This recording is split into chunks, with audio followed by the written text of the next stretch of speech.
तव्हांजो एतिजाज आहे उहो एतिजाज तव्हांजो आहे कि तव्हांजो दादू में हाणे भूला खान में जेको आहे बारीजा बिरादरी सां नाजायज़ूं थियनि पिया, इन हवाले सां एतिजाज आहे।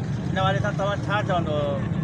जी बिल्कुल भाउ, असांजी अलबख्शान बारीजा इताद जी जेका भी प्लेटफार्म ते बारीजा क़ौम है उहा बारीजा क़ौम एक मक़सद और एक जेको आहे न भाईचारे वारी क़ौम है, इन जे करे मुतफ़िक़ थी आहे। तासुब परसर जेके भी आहिनि, चाहे वॾेरा हुजनि बोहतार हुजनि, चाहे उन्हनि जा वाठा हुजनि, उन्हनि जो इहो ई मक़सदु आहे कि बारीजा बिरादरी जे कंहिं बि शख़्स खे जेको आहे इंसाफ़ न मिले ऐं उन सां ज़ुल्म थिए ऐं उहो केर बि जेको आहे सरूचो करे पंहिंजी मर्ज़ी ते ज़िंदगी न गुज़ारे सघे। अॼु जीअं त मुसलसल वाक़िया थी रहिया आहिनि, बल्दियाती इलेक्शन खां पोइ भाऊ मुंदर सां जेको आहे एॾो वॾो ज़ुल्म कयो वियो, घर जे मथां फायरिंग कई वई ऐं सोलर जेको आहे न तबाह कया विया ऐं कल्ह परसूं जेको टियों ॾींहुं उनजे नंढे भाउ खे जेको आहे धकाया विया, उनखां पैसो फोर कई वई।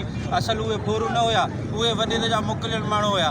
उन्हनि जेको आहे न उनजे मथां तशदुद करे उनखां पैसा फरिया। उन्हनि जो मक़सदु फुरण न हो, इहो सबक़ु ॾियणो हो त तव्हां जेको ग़ुलामी कयो त बोहतारनि जी कयो ऐं जेके बि ऊचा माण्हू आहिनि उन्हनि जी कयो। ऐं जीअं ॿियनि भाइरनि सां दादू में नाइंसाफ़ी थी आहे त उहा तासब परस्ती जे करे थी आहे, छो जो गवर्नमेंट खे ख़बर आहे कि गवर्नमेंट जेको आहे न सभु कुझु सम्झे थी।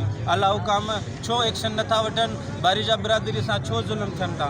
IG सिंध सां बि अपील कयूं था, हाई कोर्ट सां बि अपील कयूं था कि बारीजा बिरादरी सां जेको आहे इंसाफ़ कयो वञे, जे न त ॿी सूरत में पूरी सिंध में जेको आहे एहतिजाजी मुज़ाहिरा वधाया वेंदा। महिरबानी करे बारीजा बिरादरी सां इंसाफ़ कयो वञे ऐं बारीजा बिरादरी खे जेको आहे इंसाफ़ मिलणु घुरिजे।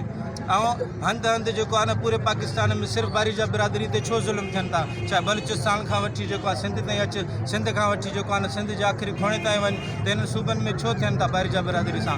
आख़िर बारीजा बिरादरी हिननि वॾेरनि जो, हिननि बोहतारनि जो ऐं तासुब परसनि जो छा विञायो आहे? हुकूमत सां भरपूर जेको अपील आहे कि हुकूमत बारीजा बिरादरी खे इंसाफ़ ॾियारे ऐं असां जेको आहे न हुकूमत जा थोराईंदा रहंदासीं। महिरबानी।